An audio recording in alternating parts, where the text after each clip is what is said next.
పాలమూరు ముద్దుబిడ్డ గల్లీ స్థాయి నుంచి జాతీయ స్థాయికి ఎదిగినటువంటి ఒక మహిళా నాయకురాలు BJP national vice president DK Arunamma.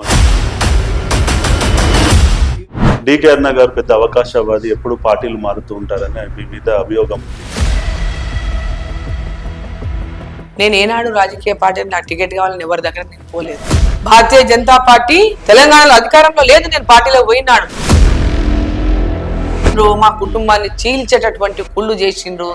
నా మీద ఈ రోజు లేనిపోయిన ఆరోపణలు చేసిన సన్నాసులు కానీ పురుగులో పడిపోతారు వాళ్ళు. నమస్తే మేడం. నమస్తే మా. డికే అరుణ గారు పెద్ద అవకాశవాది, ఎప్పుడు పార్టీలు మారుతూ ఉంటారని మీ మీద అభియోగం ఉంది. దానిపై మీరేమంటారు? అవకాశవాది అనే మాట పచ్చి అబద్ధం. నేను ఏనాడు రాజకీయ పార్టీ నాకు టికెట్ కావాలని ఎవరి దగ్గర నేను పోలేదు. మా జిల్లాలో మాకున్నటువంటి గుర్తింపును అనుసరించి రాజకీయ పార్టీలు మాకు టికెట్ ఇచ్చినాయి. నేను ఉన్న దగ్గర పార్టీ మరి చెప్తారు ఏదో ఆ పార్టీ ఈ పార్టీ అని. నేను ఇండిపెండెంట్ గా పోటీ చేసిన రోజు సమాజ్వాదీ పార్టీ అని నామినేషన్ వేయడానికి కారణం ఏంటంటే, ఒక పార్టీ నుంచి ఐడెంటిఫికేషన్ ఉంటే నాకు అసెంబ్లీలో గుర్తింపు వస్తుంది, ఇండిపెండెంట్ గా ఉంటే గుర్తింపు ఉండదు. సో అసెంబ్లీలో చర్చల్లో పాల్గొనాలంటే నాకు ఒక పార్టీ ఉండాలని సమాజ్వాదీ పార్టీ తెలంగాణలో అసలు లేనే లేదు కదా. సో వేసిన అయినప్పటికీ నాకేం సింబల్ రాలేదు. నా గుర్తు ఇండిపెండెంట్ గుర్తుతోనే నేను గెలిచిన. ఆ పార్టీ నాకు వచ్చి ఇక్కడ ఎలాంటి సహకారం అందించింది లేదు. సో ఓర్వలేని వాళ్ళు ఇటువంటి మాటలు మాట్లాడటం సహజం. ఇక ఆ తర్వాత కాంగ్రెస్ పార్టీలో రాజశేఖర రెడ్డి గారు ఆహ్వానిస్తే కాంగ్రెస్ పార్టీలోకి వచ్చిన తర్వాత తర్వాత నేను ఓడిపోయిన మళ్ళీ నాకు టికెట్ ఇవ్వలేదు. మళ్ళీ నేను ఇండిపెండెంట్ గా గెలిచిన, ఎమ్మెల్యేగా మళ్ళీ రమ్మంటే వచ్చిన. రాజశేఖర రెడ్డి గారి నాయకత్వానికి ఇప్పుడున్న నాయకులకు పోలికే లేదు. ఆయన కాంగ్రెస్ పార్టీ అయినా హీ వాజ్ అ లీడర్.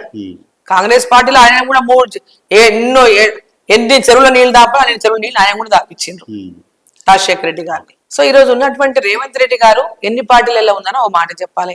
ఈ రోజు కాంగ్రెస్ పార్టీలో ఉన్నటువంటి నాయకులు ఎవరెవరైనా పార్టీలు మార్చి వచ్చిండ్రో ఫస్ట్ వాళ్ళ గురించి వాళ్ళు మాట్లాడాలి.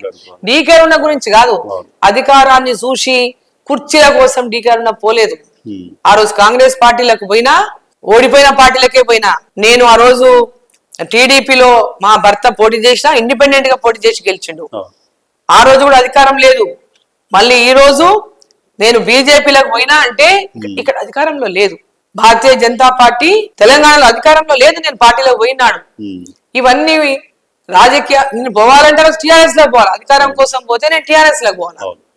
నేను ఎమ్మెల్యేగా గెలిచి కూడా కాంగ్రెస్ పార్టీలో ఉన్న, టీఆర్ఎస్ లో పోలే. వీళ్ళంతా చాలా కుట్రలు కుతంత్రాలు, వీళ్ళ కుళ్ళు రాజకీయాలు, వీళ్ళ ఇవన్నీ కూడా అసలు వాళ్ళు ఎన్ని కుళ్ళు చేసిండ్రు. మా కుటుంబాన్ని చీల్చేటటువంటి కుళ్ళు చేసిండ్రు, కుళ్ళు రాజకీయాలు చేసిండ్రు. వీళ్ళ మొత్తం పొట్టలో మొత్తం పురుగుల పడి చచ్చిపోతారు చేసినోడంతా. ఈరోజు బయటికి ఎవడన్నా ఏమన్నా మాట్లాడని వాళ్ళ మొత్తం పురుగుల పడి చచ్చిపోతాడు. ఒక్కొక్కడు మమ్మల్ని చేసినటువంటి, నన్ను ఇబ్బంది పెట్టినటువంటి ఇబ్బందులు పెట్టాలని గాని, నా మీద ఈ రోజు లేనిపోయిన ఆరోపణలు చేసిన సన్నాసులు గాని పురుగుల పడిపోతారు వాళ్ళు.